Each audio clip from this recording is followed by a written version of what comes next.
Hi friends, అందరూ బాగున్నారా? ఏందబ్బా ఈడు చాలా రోజుల తర్వాత మళ్ళీ యూట్యూబ్లో వీడియో పెట్టిండు అనుకుంటుంటా. వీడియో పెట్టి ఇలా ఆల్మోస్ట్ 1 year అయితే అయింది ఫ్రెండ్స్. ఈ 1 year అయితే మన లైఫ్లో చాలా మిరాకిల్స్ జరిగినాయి. ఆ మిరాకిల్స్ ఏంటో ఒకసారి చూడండి. బీటెక్ అయితే అయిపోయింది. బీటెక్ అయిపోయినాక ఏం చేయాలనుకుంటుంటే హైదరాబాద్కి వచ్చి కోచింగ్ అయితే జాయిన్ అయ్యాను. ఈ హైదరాబాద్కి వచ్చి కోచింగ్ జాయిన్ అయితే మీకు తెలిసిందే కదా, కోచింగ్లో జాయిన్ అయినంత మాత్రం అయితే మనకైతే జాబ్ అయితే రాదు. అలా గడిచిపోతున్నానికి కోచింగ్ అయితే అయిపోయింది.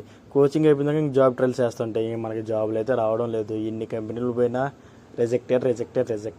ఇంకా ఫ్రీ టైంలో అయితే మళ్ళీ యూట్యూబ్ అయితే రీస్టార్ట్ చేద్దాం అనుకున్నాను. మా ఫ్రెండ్ కాల్ చేసి ఎవరి ధూళిపేట దాకా వెళ్ళేసి వద్దాం, అక్కడ వినాయకుడు బొమ్మ తయారు చేస్తుంటారంట అనిండు.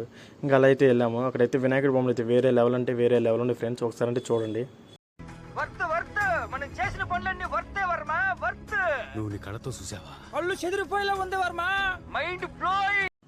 ఆగండి, మన డైలాగ్ అయితే గుర్తుంది కదా. Okay guys, take care of you చుమ్మా.